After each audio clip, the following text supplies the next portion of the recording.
Assalamualaikum warahmatullahi wabarakatuh. Waalaikumsalam warahmatullahi wabarakatuh. Alhamdulillahirabbil alamin. Wassalatu wassalamu ala asyrofil anbiya'i wal mursalin wa ala alihi wa sahbihi ajma'in. Qala rabbi shrah sadri wa yassir li amri wahlul 'uqdatam min lisani yafqahu qawli, amma ba'du. Yang kami hormati Sayyidul Hajat pada hari ini, yaitu Ibu Sukami. Yang kami hormati Ketua Majelis Taklim Al-Barokah Ibu Nurasi. Yang kami hormati seluruh kepengurusan Majelis Taklim Al-Barokah Dusun Tungkul Tiga. Dan yang kami hormati seluruh jamaah Majelis Taklim Baitul Amin, Majelis Taklim Al-Barokah. Dan yang kami hormati seluruh yang berkesempatan hadir pada saat ini serta anak-anakku semuanya yang kami sayangi. Puji syukur kehadirat Allah Subhanahu wa Ta'ala senantiasa kita panjatkan.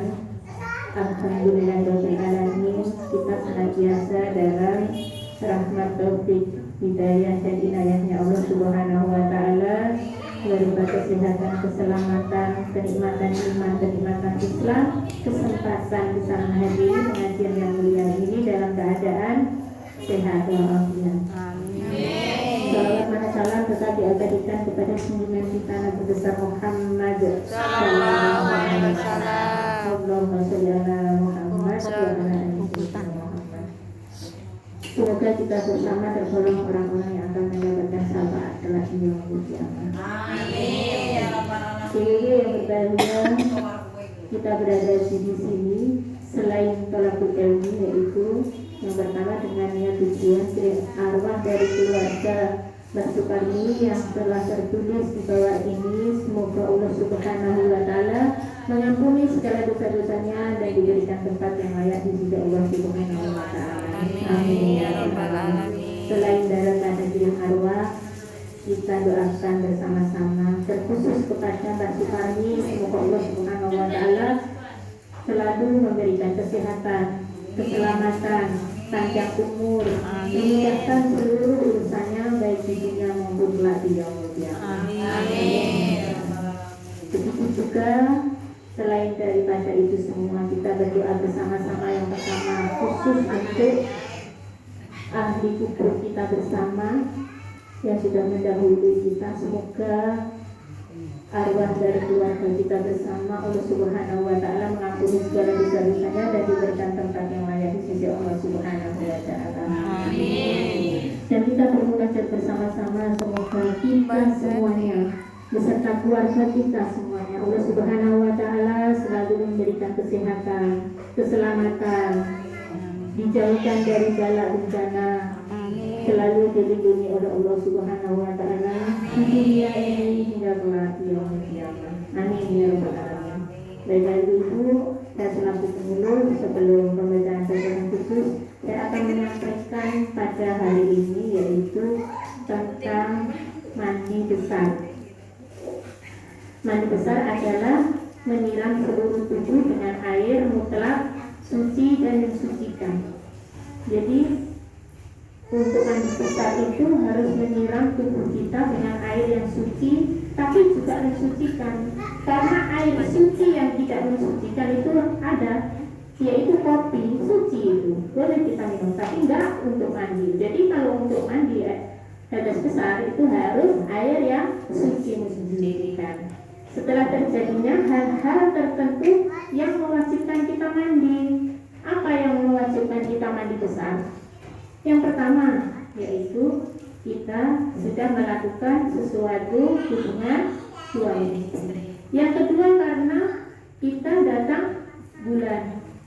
Yang ketiga karena kita nifas. Ada juga mandi besar, tapi orang lain yang melakukannya, tidak kita. Apa itu? Yaitu orang meninggal dunia. Wajib itu untuk mandi besar, tapi yang melakukannya bukan mereka karena dia sudah tidak berdaya. Jadi kita wajib itu untuk memandikannya. Mandi besar adalah mensucikan diri dari hadas besar. Allah Subhanahu wa Ta'ala berfirman, dan jika kalian junub, maka bersucilah. Quran Surat Al-Ma'idah Surat nomor 5 ayat 6. Pada ayat lain Allah Subhanahu wa Ta'ala berfirman, mereka bertanya kepadamu tentang haid, katakanlah haid itu adalah suatu kotoran. Oleh sebab itu hendaklah kamu menjauhkan diri dari wanita di waktu haid. Maksudnya apa itu? Maksudnya kalau wanita sedang haid itu seorang suami harus menjauh. Maksudnya tidak boleh hubungan suami istri, haram. Dan janganlah kamu mendekati mereka. Kalau cuma sekedar tidur biasa ya boleh. Yang dimaksud itu di dalam Al-Quran. Iya, betul. Lah oleh grage-grage wong nom-nom yo. Bayane puluhan tahun ya ramur Mbah Wedok. Sing nom-nom ya ndane grage-grage. Apa akibatnya Bu? Anaknya nanti kakak, anaknya nanti dedet, anaknya nanti sakit kulit. Karena apa? Karena dia masih lagi kotor. Tapi kalau kita sudah tahu ilmunya jangan Bu. Karena apa? Haram. Haram itu apa toh? Kalau kita lakukan kita akan mendapatkan dosa. Tapi tidak tahu deh. Sekarang sudah dapat ilmunya nggak boleh. Iya, memang boleh Allah. Tapi Baru kata lanjut ya sudah, ora tak kucu. kita harus bertobat. Yang kemarin itu harus ditaubat itu. Beristighfar. Ya Allah, saya melakukan dosa seperti itu. Kalau masih dilakukan lagi itu artinya sudah tahu dosa masih dilanggar. Artinya itu tidak ada maaf baginya kecuali bertaubat lagi. Apabila mereka telah suci, maka campurilah mereka itu di tempat yang diperintahkan Allah Subhanahu wa Ta'ala kepadamu. Maksudnya apa? Di tempat yang Allah perintahkan. Ya tentunya tempat yang bagus. Masa seperti itu di kamar mandi? Kan nggak boleh lanjut. Tidak orang bagian. Nanti udah. Bukan bagian. Udah. Air bagi air. Yang menyukai orang-orang yang air mensucikan diri. Tidak. Tukang bagi air itu minum. Surat Al-Baqarah ayat 2. Bagi minum. Surat nomor 2 Ya. ayat 200. Biasanya kan Mbak Ida. Hal-hal yang mewajibkan mandi besar. Mbuh dadi operamu turan Keluarnya mani. wis gak kerdu wis kelong. Ya nek 30. Mani suatu yang keluar Ora dari kok nggon mungko Ida. seorang laki-laki atau perempuan. Aku yang tahu. Abi Kayak Sakit aku pulang. Lagi ngaji wingi. Dia menceritakan bahwa Nyangitku tak ngontu kemari Mas Mang kan. Abu Sa'id Jawab tak beli es. Ora nek es iki kok kira. Lah kowe ora duwe. Ada lampu lah semua. air atau kita itu karena keluarnya mani air muslim hadis riwayat Muslim. Bertemunya dua kelamin. Allah Subhanahu wa Ta'ala berfirman, dan jika kalian junub maka bersucilah. Quran surat Al-Ma'idah ayat 5. Iku nek sapa? Surat 5 ayat 6. Mama. Kata janabat digunakan untuk menunjukkan seorang yang bersenggama meskipun tidak sampai keluar mani. Jadi orang yang sudah melakukan sesuatu hal walaupun tidak sampai keluar wajibnya untuk mandi. Ibu ceramah kae.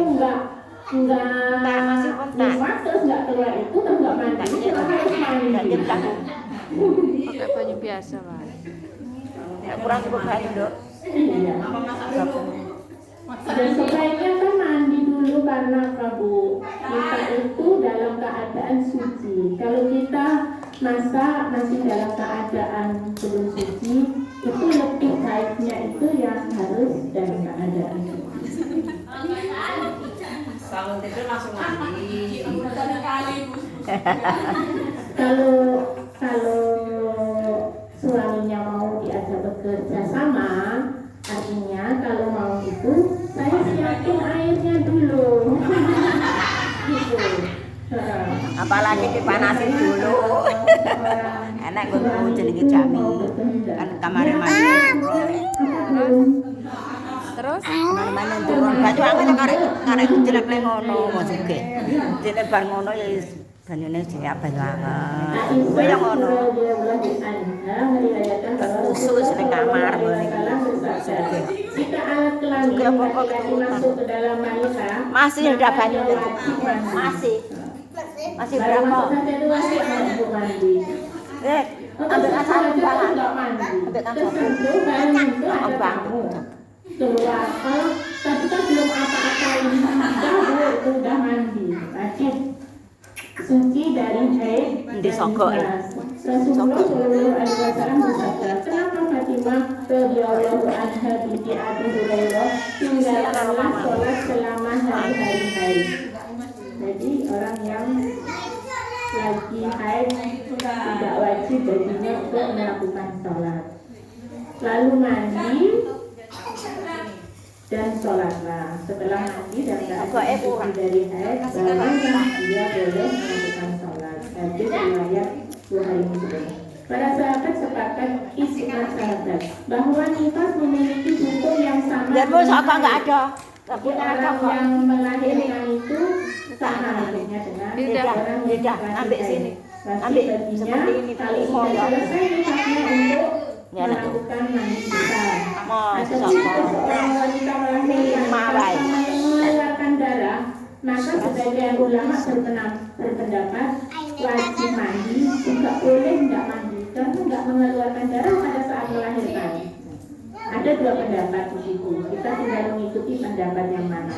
Kalau aku mengikuti pendapatnya yang mandi aja, kan tidak repot. Orang yang baru masuk Islam itu wajib mandi dulu.